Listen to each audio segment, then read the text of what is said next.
Welcome to Supervision, one of the 8 magic keys for developing successful interventions for students with the FASD, presented by RAP Schools and adopted from Deb Evanson and Jan Luke.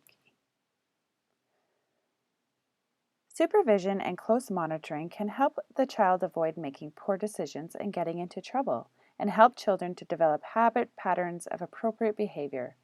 Cognitive challenges of students with FAS bring a naivety to daily life situations. They need constant supervision to develop positive habits of appropriate behavior.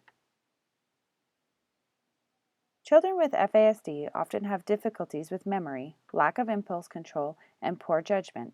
They live in the moment. They may have trouble learning from their mistakes or past experiences and will likely need some supervision even as a teen or adult.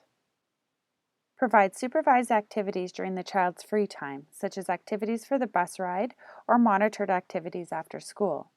Take small steps, and when the child demonstrates a stable, long-term ability to handle time alone at school or in social situations, you could then begin to take steps towards independence. The child needs to be supervised to avoid opportunities to make poor choices. For example, riding the bus can be particularly difficult to supervise. Pair the student up with a responsible buddy, or if possible, have them sit behind the bus driver. Provide structured and supervised activities with friends, for example, working on assignments together, buddying up to get to the next class.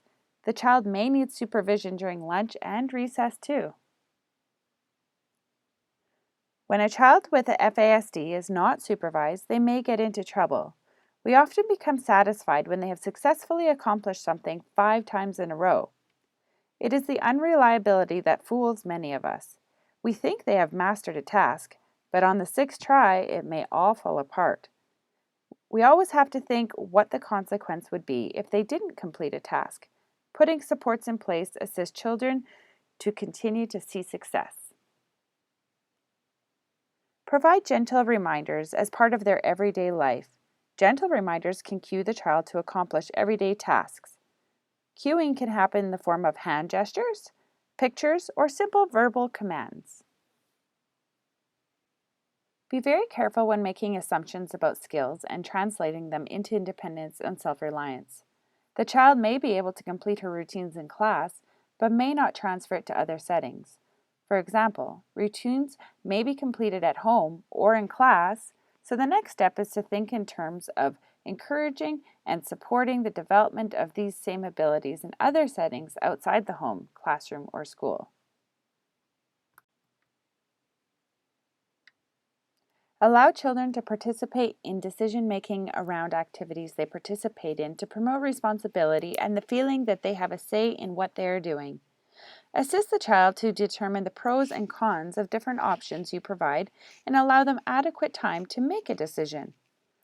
Supervision and providing routine help children to experience success. If things are not working well with the student and they seem out of sync, then look at changing the environment or the circumstances. It can be tricky to balance supervision and allowing children freedom. Whenever there is doubt, make decisions based on what you think will be the safest for all.